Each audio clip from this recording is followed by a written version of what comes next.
दोस्तों, आचार्य चाणक्य कहते हैं कि मौनेन कलहो नास्ति, अर्थात मौन रहने से कलह यानी कि लड़ाई झगड़े समाप्त हो जाते हैं। यानी कि अगर आपको कोई कुछ कह रहा है तो चुप रहना ही उचित है। चुप रहकर उसकी बातें सुने और उसके अनुसार काम करें। चुप रहने से क्लेश नहीं होगा और लोग यह भी नहीं जान पाएंगे कि आपके मन में क्या चल रहा है। दोस्तों, ये बात मैं आपको पहले भी बता चुका हूँ कि कमान से निकला हुआ तीर, बंदूक से निकली हुई गोली और मुंह से निकले हुए शब्द कभी वापस नहीं आते।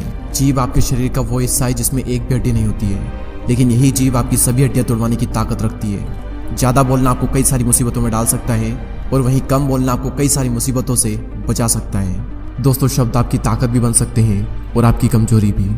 दुर्योधन के गिरने पर अगर द्रौपदी ने अपना मुंह नहीं खोला होता और दुर्योधन को अंधे का पुत्र अंधा नहीं कहा होता तो शायद दुर्योधन पांडवों को जुए के लिए आमंत्रित नहीं करता और न ही द्रौपदी का वस्त्रण होता और ना ही महाभारत जैसे इतिहास का सबसे बड़ा युद्ध होता जिसमें करोड़ों योद्धाओं की मृत्यु हो गई। दोस्तों, एक बहुत ही पावरफुल बुक है जिसका नाम है 48 लॉज ऑफ पावर, जिस पर मैंने वीडियो भी बनाया था और उस वीडियो में मैंने एक पॉइंट इंक्लूड किया था और वो था हमेशा ज़रूरत से कम बोलें। हमें सिखाया जाता है कि जितनी ज़रूरत हो उतना बोलें, लेकिन ये पॉइंट कहता है कि जितनी ज़रूरत हो उससे भी कम बोलें, क्योंकि आप जितना ज़्यादा बोलोगे आप उतने ही ज़्यादा साधारण नजर आओगे। दोस्तों, शब्द चवन्नी के 100 मिलते हैं। लोगों को कभी भी अपने शब्दों से प्रभावित करने की कोशिश ना करें, क्योंकि अगर आप ज़्यादा बोलोगे तो बहुत ज़्यादा पॉसिबिलिटीज़ है कि आपके मुंह से कुछ न कुछ मूर्खतापूर्ण बात निकलेगी जो कि आपकी इमेज खराब कर देगी। वहीं अगर आप ज़रूरत से कम बोलोगे तो भले आप अंदर से कितने भी बड़े मूर्ख क्यों ना हो, लेकिन आप बाहर से स्मार्ट नजर आओगे। दोस्तों, ये इस दुनिया की सच्चाई है कि जब जब आप ज़रूरत से कम बोलोगे आप नॉर्मल से ज़्यादा महान और पावरफुल नजर आओगे। सो आज के इस वीडियो का हमारा यही टॉपिक है कि कैसे चुप रहना आपको ज़्यादा पावरफुल और एक वैल्यूबल इंसान बनाएगा और किस सिचुएशन में आपको चुप रहना चाहिए जिससे कि आपकी जो रेस्पेक्ट है वो लोगों की नज़रों में बढ़ जाए। साइलेंट रहने का पहला फायदा, silent will make you appear more powerful, यानी कि साइलेंट रहना आपको बहुत ज़्यादा पावरफुल दिखा सकता है। दोस्तों, एक बहुत ही फेमस कोट है that a fool man is known by his speech and wise man by his words. एक समझदार इंसान तभी बोलता है जब उसे बोलने की ज़रूरत हो, वहीं एक मूर्ख इंसान हमेशा बोलता रहता है और फिर सभी लोग उसे बेवकूफ़ समझते हैं। आपने कई बार ये चीज़ नोटिस की होगी कि जब हम किसी से बहस करते हैं तो बहस करने के बाद में हम सोचते हैं कि यार मुझे उस वक्त ये चीज़ बोलनी चाहिए थी, मैंने ये चीज़ क्यों नहीं बोली। अगर मैं उस वक्त ये चीज़ कहता तो मैं तो सही साबित हो सकता था। उस वक्त ये चीज़ मेरे माइंड में क्यों नहीं आई, क्योंकि उस वक्त आपका पूरा फोकस बोलने पर था। उस वक्त आपने अपने माइंड को टाइम ही नहीं दिया कि उस वक्त आपको क्या बोलना चाहिए था।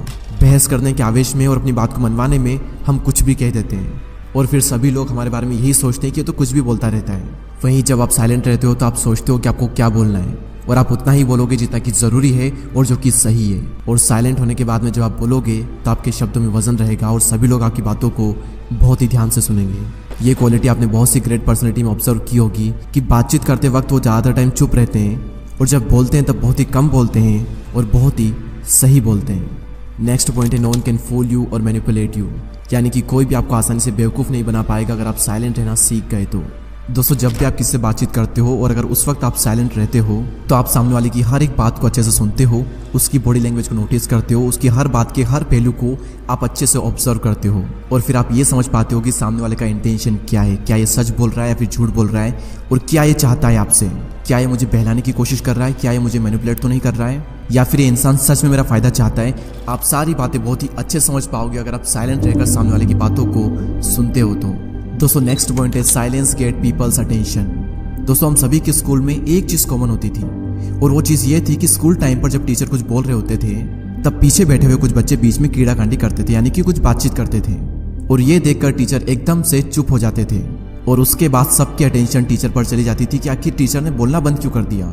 और इसके बाद में जो टीचर बोलेंगे वो हर कोई ध्यान से सुनेगा।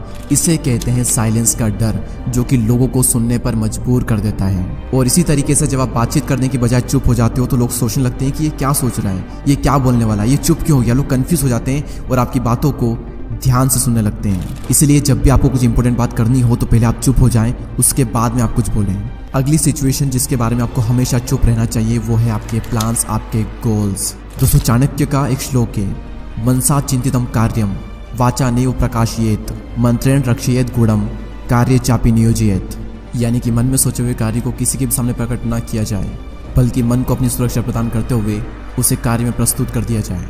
यानी कि अगर आप किसी चीज़ पर काम कर रहे हो तो किसी भी कीमत पर उसे जाहिर ना होने दें, क्योंकि इस दुनिया में ज़्यादातर लोग खुली किताब की तरह होते हैं। मौका मिलते ही अपने मन की सारी बात कह देते हैं अब इसमें प्रॉब्लम यह है कि अगर आप अपने गोल शेयर करते हो और फिर अगर आप अपने गोल अचीव नहीं कर पाए तो लोग आप पर हंसेंगे और लोग कहेंगे कि यार ये ना सिर्फ बोलता है, कर नहीं पाता। और फिर लोगों की नज़रों में आपकी एक गलत इमेज बन जाएगी और आपकी जो रेस्पेक्ट है वो डाउन हो जाएगी।